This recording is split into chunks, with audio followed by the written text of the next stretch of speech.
Petunjuk itu seharusnya benar. Ayolah, kata salah satu Terans. Gadis kecil Teran itu berkata, saudaraku, jika petunjuknya benar, bukankah telinga dan mouse itu salah? Adik gadis kecil itu mengangguk. Ya, telinga dan mouse ingin menggunakan tubuh untuk menghancurkan dinding, yang pasti akan menyebabkan bencana yang tak terbayangkan. Lalu mereka akan mati. Tubuh itu? Tanya gadis kecil itu. Itu akan mati, kata saudara laki-laki gadis kecil itu. Gadis kecil dari kelompok etnis itu sedikit tertekan ketika dia mendengar kata-kata kakaknya.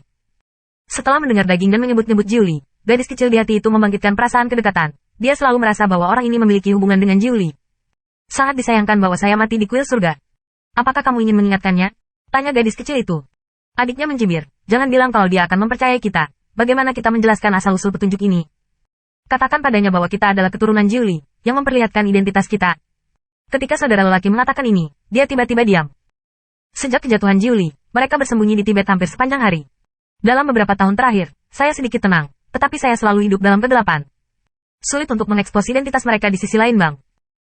Mereka secara alami dapat berlatih di dalamnya.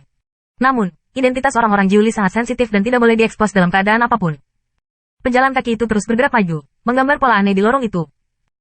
Meskipun beberapa benda ganas di lorong itu dibersihkan oleh orang-orang di depan, kecepatan beberapa dari mereka terlalu lambat. Setelah lama, ada cahaya redup di lorong itu. Di kedua sisi dinding, seorang tukang sihir Qian seukuran kepalan tangan di bor.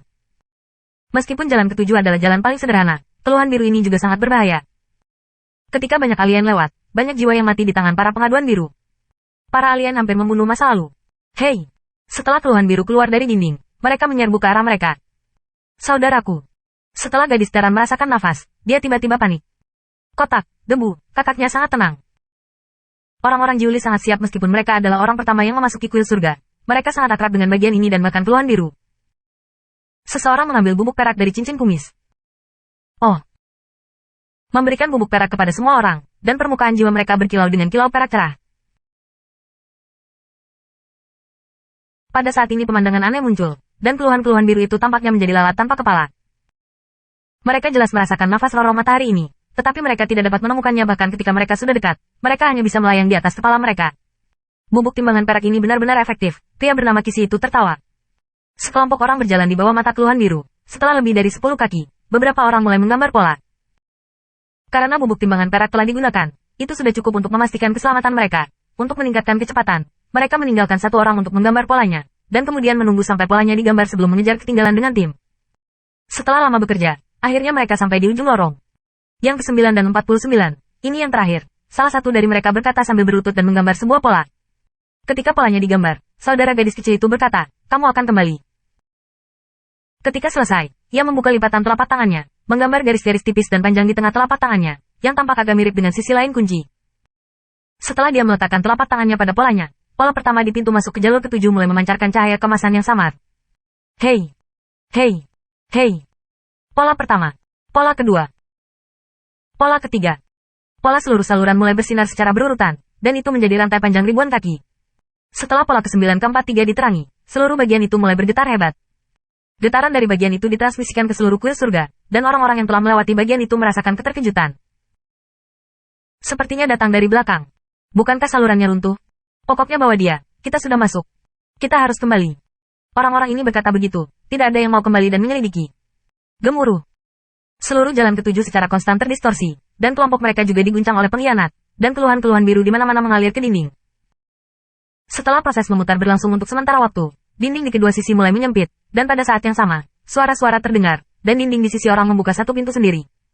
Mata orang-orang Jiuli menatap pintu. Apakah itu gadis kecil atau siapapun? Ada sedikit kehalusan di mata.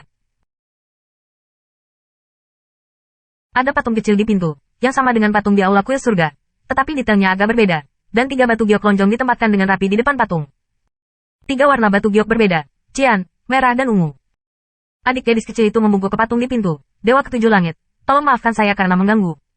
19 bagian dari kuil surga mewakili 19 dewa keluarga Mitian. Lalu dia melangkah masuk dan mengeluarkan 3 warna batu giok, lalu pintunya patah, dan ditutup lagi. Dindingnya dipadukan menjadi satu, dan tidak ada jejak jahitannya. Setelah Luo Zeng dan Ling Xuang meninggalkan tanggal 19, mereka adalah deretan tangga menurun. Sudah mencapai bagian tengah kuil surga, dan tangga adalah halaman kosong dan luas. Ada berbagai jenis tanaman di sisi lain halaman. Yang paling mencolok adalah pohon willow besar di tengah. Apa yang dilakukan orang-orang itu? Luo Zeng bertanya pada Liu Su dengan aneh.